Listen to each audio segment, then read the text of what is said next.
Believe it or not, by the time I was either 4 or 5 years old, I wanted to be either an architect or a car designer. Every Saturday morning, for 50 cents, my dad would let me wash his car. And in doing so, I started to understand how line and form became an important ingredient in the design of a car. So by following the line and curve of every fender and every bumper and every hood, it really started to have an influence on me, and studying those lines and form really captured my imagination and thinking about design as an essence and part of my life.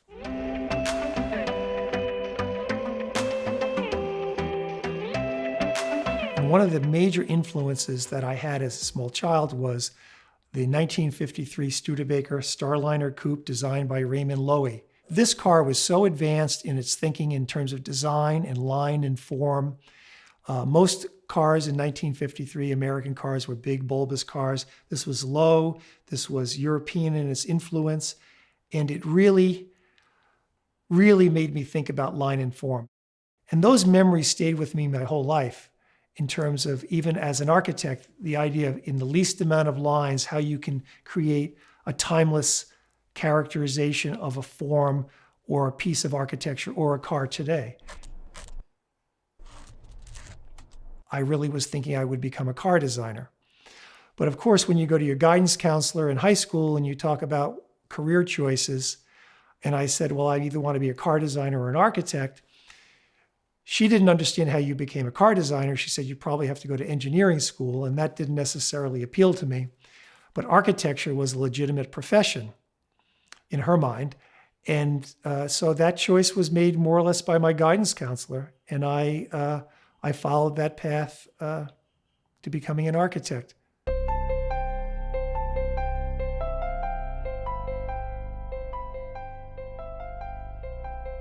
Now today, I'm known more for my traditional residential work, so people are often surprised to hear that I was trained as a modernist in the 1960s in architecture school.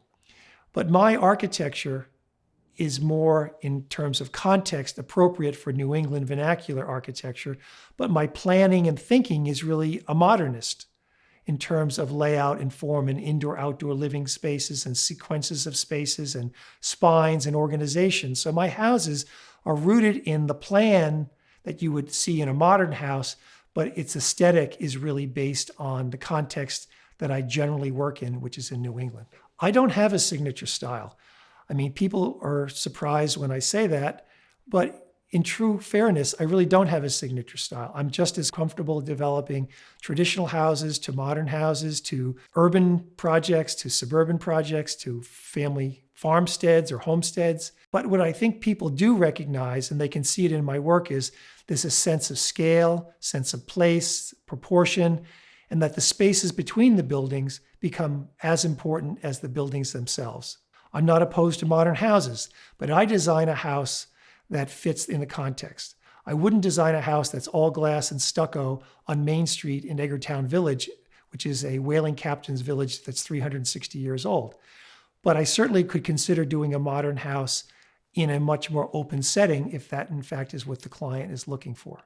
So what I would suggest for you is to really look within yourself and say, what are the styles that you feel most comfortable in, and look at the context in which those styles are appropriate. Look at the masters, don't copy their work. Look at my work, but don't copy it. And look to others that may have an influence in the direction that you're thinking about.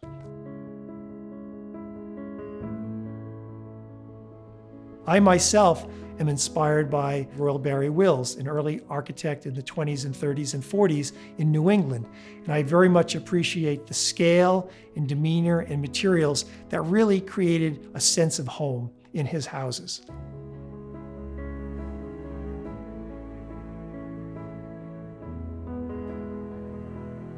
So one of the first things that I tend to do when I think about houses are that houses should have a roof.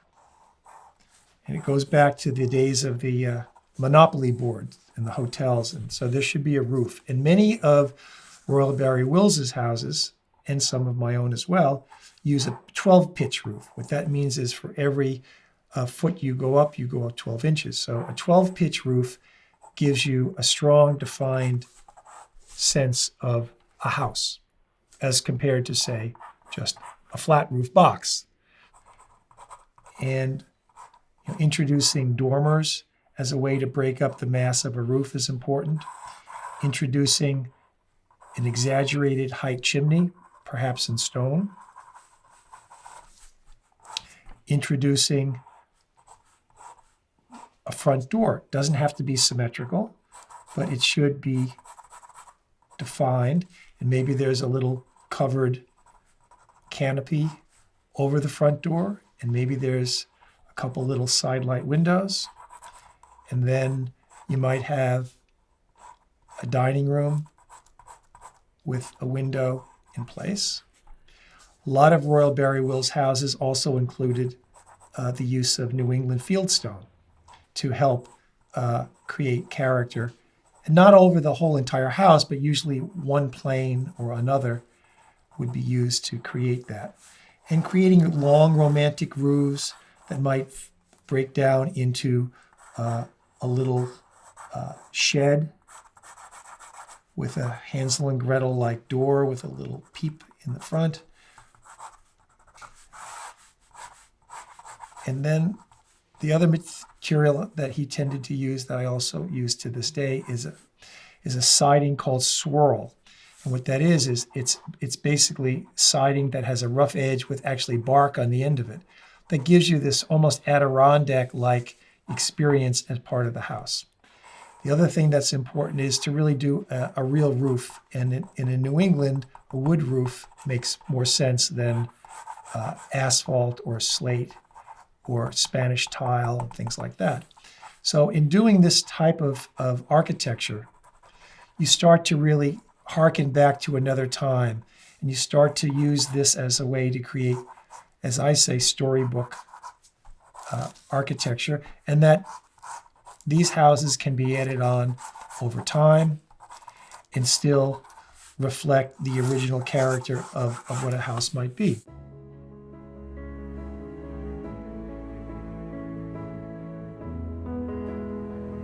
What you think you may want to do when you think about becoming an architect may change over time, and you may find yourself being involved in other aspects of the profession, from real estate development to interior design to urban planning.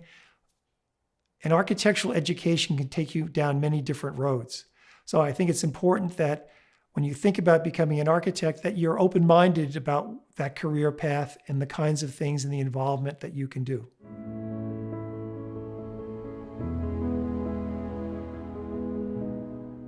I'm learning every single day other ways to think about things and how to view architecture. And I'm a much better architect today than I was even 10 years ago or 5 years ago. So I'm constantly learning. And I think what's unique about our profession is that when you're 50 years old, you're considered kind of a young architect in terms of the professional goals and objectives. And when you get to be closer to 70 years old, you're probably considered in your prime. I'm going to be 69 years old, so I think I'm just getting close to being in my prime. And that's the wonderful aspect of architecture. It's something, how you live and how you view the world, that really continues to evolve. As our society changes, as our technologies change, you as an architect can always be learning.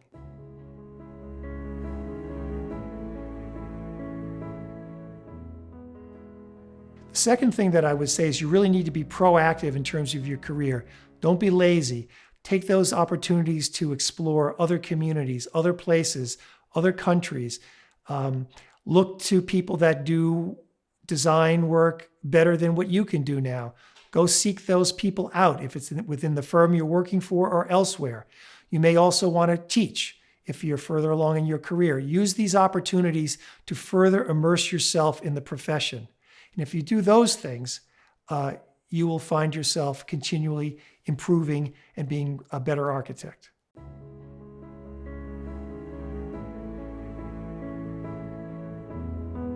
For me, it was always drawing from my passion of cars that got me into thinking about design and line and form. Find your own passion. If it's painting, if it's watercolor, if it's car design, if it's boats, all of the world around us is based on design. So look for the things that make you feel positive, and that use those opportunities to really expand your realm and make your designs your own.